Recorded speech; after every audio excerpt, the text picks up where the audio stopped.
నమస్కారం. ప్రస్తుతం మనతో పాటు ప్రముఖ ఆధ్యాత్మికవేత్త, ప్రముఖ జ్యోతిష్య వాస్తు పండితులు ఉమామహేశ్వరరావు గారు ఉన్నారు. వారితో మాట్లాడిద్దాం. నమస్కారం గురుగారు. ఆయుష్మాన్ భవ. గురుగారు, 2024 సంవత్సరం ఏప్రిల్ నెలలో మరి మిథున రాశి వారికి ఎలా ఉండబోతుంది? ఏదైనా గ్రహ మార్పు జరిగే అవకాశం ఉంది అంటారా? వీటిపై ఎంతవరకు పడే అవకాశం ఉంది అంటారు?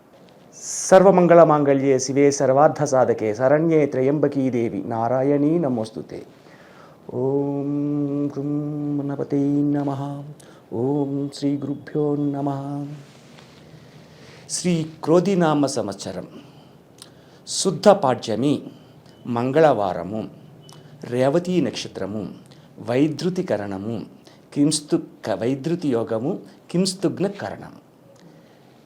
తిది వార నక్షత్ర యోగ కరణాలు ఈ రకంగా ఉంటే, మేషమందు బుధ గురులు, కన్యయందు కేతువు, అలాగే కుంభరాశి యందు శని కుజులు, మీనరాశి యందు చంద్రుడు, శుక్రుడు, రాహువు, రవి. నవగ్రహ సంచారం ఈ రకంగా ఉంది. ఈ యొక్క నవగ్రహ సంచారాన్ని మనం తీసుకుని, మొన్న మార్చి నెలలో గురుగ్రహము సంచారం మారింది. ఎక్కడికి వచ్చాడు? మీనరాశి నుంచి వృషభ రాశికి వచ్చాడు. గురువు యొక్క పరిణామాన్ని తీసుకుని ద్వాదశ రాశులలో ఏ ఒక్క రాశికి ఏ రకంగా ఉంటుందనేది మనం గణించితే, మిథున రాశి వారికి ఈ నెలలో ఆరోగ్యపరమైన ఇబ్బందులు రావడానికి ఆస్కారం ఎక్కువ ఉంది. కాబట్టి అనారోగ్యమైన పరిస్థితులు ఎక్కువగా స్త్రీలకు ఎక్కువగా కనబడుతున్నాయి, పురుషులకు తక్కువగా కనబడుతున్నాయి. స్త్రీ విధానంలో ఆరోగ్య పరిస్థితి చెడుతుంది. అంటే ఒత్తిడికి లోనైపోతారు. ముందు ప్రతి చిన్న విషయానికి ఒత్తిడికి లోనైపోతారు. ఆ ఒత్తిడి వలన అనారోగ్యం అనేది వస్తుంది. కళ్ళకు సంబంధించి, ఎముకలకు సంబంధించి, నరములకు సంబంధించిన వ్యాధులు వస్తాయి. ఈ యొక్క వ్యాధులని నివారణకి కొన్ని పరిష్కార మార్గాలు ఉంటాయి, చూద్దాం తర్వాత.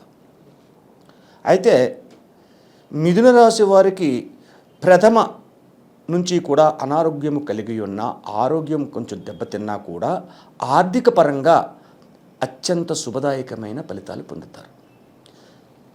ఊహించని విధంగా ఆలోచనలు మార్పులు చేస్తుంటారు. ఉద్యోగ రంగంలో ఉన్నవారు కూడా ఉన్నతమైన స్థానానికి చేరుకుంటారు. అధికమైన మాటలతో, తన మాటలతో మృదు స్వభావతత్వంగా కూడుకుని వ్యాపార రంగము యందు కానీ, ఉద్యోగ రంగము యందు కానీ, అలాగే వ్యవహార రంగంలో కానీ అనుకూలవంతమైన పనులను నెరవేర్చుకున్నట్టుకు మృదు స్వభావతత్వంగా మాట్లాడుతూ యజ్ఞులనందరినీ కూడా పొగుడుతున్నట్టుగా ఉన్నా కూడా వారి మనసులను దోచుకునే విధంగా ఉండి, వారికి కావలసిన పనులు వారి చేత వీళ్ళు చేయించుకోగలరు. అటువంటి నైపుణ్యత కలిగి ఉన్న పరిస్థితి ఉంటుంది. అలాగే విద్యార్థినుల యొక్క పరిస్థితి ప్రభావం చూస్తే, ఈ యొక్క రాశి యందు, ఈ యొక్క నెల యందు, ఏప్రిల్ నెల యందు అధికమైన విద్యను అభ్యసించడానికి ఉత్తీర్ణత పొందే అవకాశం, ఎగ్జామ్స్ వస్తున్నాయి కాబట్టి ఉత్తీర్ణత పొందే విధానంగా చదువులను సాగించడము అనేది సాగుతుంది. విద్యార్థులు ఎలాగున్నారు? ఇక వర్తక వ్యాపారులు ఎలాగున్నారు? వర్తక వ్యాపారులు కావాలి. వ్యాపార రంగంలో ఉన్నవారు ఏ విధమైన వ్యాపారమైనా సరే, ఒక బట్టలు కుట్టే అనుకోకూడదు, బంగారు షాపే అనుకోకూడదు, ఒక కిరాణా షాపే అనుకోకూడదు, ఆఖరికి బడ్డీ కొట్టు కూడా అనుకోవద్దు. ఏ వ్యాపార రంగంలో ఉన్నా సరే అనుకూలవంతమైన లాభాలని ఆర్జించుతున్నారు. తద్వారా ధనాదాయం పెరిగినందువల్ల యోగదాయకమైన స్థితిని పొందడం అనేది జరుగుతూ ఉంటుంది. ఇది స్త్రీ పురుషులకు ఇద్దరికి అనువదించి చెప్పబడుతున్న జాతకం. ఇది ఇందాక ఏమనుకున్నాం మనం? స్త్రీలకు ఆరోగ్య సమస్యలు ఎక్కువగా ఉన్నాయి అనుకున్నాం. వ్యాపార రంగంలో కాదు, ఎన్ని రంగాల వారికి అందరికీ కూడా వర్తిస్తుంది ఇది. అటువంటి విధంగా ఎదురుకు సాగుతున్నారు. సరే, బాగుంది. ఇక్కడ ముఖ్యంగా చెప్పుకోవలసిన కొంతమంది వ్యక్తులు ఉన్నారు, ప్రముఖమైన వ్యక్తులు ఉన్నారు, రాజకీయ నాయకులు. ఈ రాజకీయ నాయకుల యొక్క విధానం ఎలాగుంటుందంటే, 10 అడుగులు ఎదురుగా వేద్దామని లెక్కేస్తారు, 2 అడుగులు మాత్రమే పడుతుంటాయి, 4-5 అడుగులు వెనక పడుతున్నాయి. ఈ మిథున రాశి వల్ల ఉన్న రాజకీయ నాయకులకి ఇటువంటి ప్రమాదం ఉంది, కొంచెం ఇబ్బందికరమైన స్థితి వస్తుంది. వీళ్ళు ఊహించిన పదవులు కానీ ఊహించినటువంటి రంగాలలో నడుద్దామని కానీ వెళ్ళిన వారికి ఆశాజనకంగా ఉండవలసింది అది కాస్త కొంచెం వెనకడుగు వేస్తుంటుంది. ఇటువంటి పరిస్థితిని వీళ్ళు ఎదుర్కొంటున్నారు. అలాగే చలనచిత్ర రంగంలో అధికమైన ప్రాముఖ్యతను పొందడమే కాకుండా అత్యధికమైన యోగదాయకమైన ఫలితాలు పొందుతారు. అలాగే చలనచిత్ర రంగంలోని కొంతమంది రాజకీయ నాయకులు కూడా ఉన్నారు. ఒక పవన్ కళ్యాణ్ గారు ఉన్నారు. ఈ పవన్ కళ్యాణ్ గారికి అత్యధికమైన శుభదాయకమైన ఫలితాలు వీళ్ళు పొందుతున్నారు. అన్నిటా జయం. అపజయము అంటే ఏమిటో తెలియని పరిస్థితులకు వెళ్తున్నారు. అంటే నేను చలనచిత్ర నటుల గురించి ఎప్పుడూ చెప్పలేదు, కానీ ఇప్పుడు పవన్ కళ్యాణ్ గారి గురించి చెప్పాల్సి వచ్చింది. వారి యొక్క జాతక చక్రం నా దగ్గర ఉంది, దాన్ని అనుసరించుకుని ఈ యొక్క మిథున రాశి విధానాన్ని బట్టి ఆయనకి చెప్పడం జరిగింది. కాబట్టి ఈ యొక్క పవన్ కళ్యాణ్ గారు అత్యధికమైన శుభమైన ఫలితాలను పొందడమే కాకుండా 10 మందికి ఉపయోగపడు కార్యములను ఈ యొక్క ఏప్రిల్ నెల నుంచి ప్రారంభమయ్యి చాలా కాలం వరకు చేస్తారు. సరే, ఈ రకమైన మిథున రాశి వారికి ఈ రకమైన ఫలితములు పొందుతున్నారు. అయితే ఈ రాశిలో పరాజయము చెందేవాళ్ళు ఎవరైనా ఉన్నారు అంటే అటు రాజకీయ నాయకులు ఎక్కువగా కనపడుతూ ఉన్నారు. కాబట్టి వారి యొక్క విధానాన్ని మనం తర్వాత విశ్లేషిస్తాం.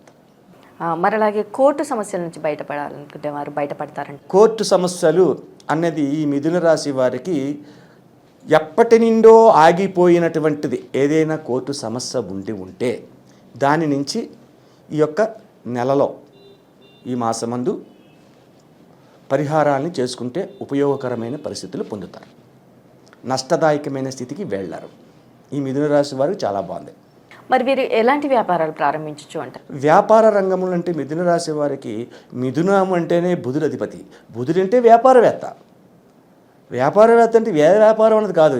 ఇందాకే చెప్పాను, అన్ని వ్యాపార రంగములకు, అన్ని వర్తక సంఘములకు, అంతరకు, ఆఖరికి చిన్న బడ్డీగట్టు కూడా చెప్పాను నేను. అందరికీ బాగుంటుంది, ఏ వ్యాపారం చేసినా బాగుంటుంది. కొత్త వ్యాపారాలు మొదలు పెడితే ఈ నెలలోని అత్యధికమైన శుభయోగాలు పొందడం ఖాయం. మరి అలాగే ఈ నెలలోనే శ్రీరామనవమి కూడా ఉంది. శ్రీరామనవమిని రామనామ స్మరణ చేసిన వారికి ధన్యులు. శ్రీరాముని మించిన దైవం లేదు. రామనామగానామృతాన్ని పానం చేస్తున్నంతసేపు కూడా ఏ మానవుడికి కూడా ఎంతటి కష్టమైనా కూడా రాకుండా ఉంటుందని చెప్పేసి శ్రీరామచంద్రుడు వరాన్ని ఇచ్చాడు. అలాగే రామనామం ఎక్కడ జరుగుతుందో హనుమంతుడు అక్కడే ఉంటాడు. హనుమంతుడు ఉన్న చోట అపజయం అనేది జరగదు. కాబట్టి ఈ యొక్క శ్రీరామనవమి నాడు అనేకవంటి రామనామస్మరణలు చేసుకుంటే అధికమైన శుభ ఫలితాలు అన్ని రాశుల వారు పొందుతారు. ఒక రాశి అని కాదు, మిథున రాశి వారికి ఒకరికే కాదు, అన్ని రాశుల వారికి, అన్ని నక్షత్రముల వారికి ఉపయోగకరమైనది ఏంటంటే రామనామస్మరణ. శ్రీరామ జయ రామ జయ జయ రామ అనే తారక మంత్రాన్ని నిత్యం జపించుకుంటే ఆహ్లాదకరమైన జీవితాన్ని పొందుతారు. మరి అలాగే ఈ రాశి వారు చేయవలసిన పరిహారాలు ఏంటంటారు? పరిహారములు చేయవలసిన వారు ముఖ్యముగా స్త్రీలకు అనారోగ్యమైన పరిస్థితులు కలిగి ఉన్నాయి. కాబట్టి కృష్ణ తులసి ఆకులను తీసుకోండి. ముందుగా ఒక కొబ్బరికాయ, అగరవత్తులు, హారతకర్పూరములు, ఇటువంటి పూజా సామాగ్రులన్నీ పట్టుకుని కృష్ణ తులసి ఆకులతోటి వెంకటేశ్వర స్వామి ఆలయంలో ఏ రోజు వెళ్ళాలి? వెంకటేశ్వర స్వామి ఆలయం అనగానే శనివారం నాడు వెళ్ళాలి. కానీ ఈ యొక్క మిథున రాశిలో స్త్రీలు మాత్రం శుక్రవారం నాడు వెళ్ళాలి. శుక్రవారం నాడు వెళ్ళి అక్కడ అష్టోత్తర పూజ చేపించి నిమ్మ డొప్పలు ఉంటాయి. పసుపు పచ్చగా ఉన్న నిమ్మకాయలను 2 చెక్కలు చేసి అందులో రసాన్ని తీసి డొప్పని వెనకగా తీసి అందులోని ఒక పువ్వొత్తు వేసి కొద్దిగా ఆవు నెయ్యి పోసి అలాగే 27 దీపములు పెట్టాలి. 27 దీపములు నిమ్మ దీపములు పెడితే అక్కడ ఎంతటి అనారోగ్యమైన పరిస్థితి ఉన్నా కూడా అది తొలగి ఆరోగ్యవంతమైన స్థితిని పొందుతారు. అలాగే ఈ రాశివారు మిగతా, ఇది స్త్రీలకు చెప్పాను, ఈ రాశివారు మిగతా పురుషులవని అలాగే చలనచిత్ర రంగం వారవని ఎవరైనా కూడా ఈ యొక్క నిమ్మడప్పలతో పెడితే మంచిదే. అలా కాకుండా ఇంకొక విధానం కూడా ఉంది వీళ్ళు చేయవలసినది. మినప గారెలు వండి, మినప గారెలను చిట్టి గారెలు అంటారు. ఆ మినప గారెల్ని వండి ఆ మినప గారెల్ని ఏదైనా పెంపుడు కుక్క కానీ లేకపోతే బయట ఉన్న కుక్కలకు కానీ ఒక 7 గారెలు చిన్నవి దండ కింద చేసి ఆ దండని ఆ కుక్క మెడలో వేసి కాళ్ళకు పసుపు రాసి దానికి నదుట బొట్టు పెట్టి ఆ కాళ్ళను స్పృశించి కళ్ళకు అద్దుకొని ఒక నమస్కారం చేయాలి. ఇది కాలభైరవ విధానానికి సంబంధించింది. ఆ తర్వాత కుక్క గారెలు తీసుకుంటుంది, తినేస్తుంది, అది వేరే సంగతి.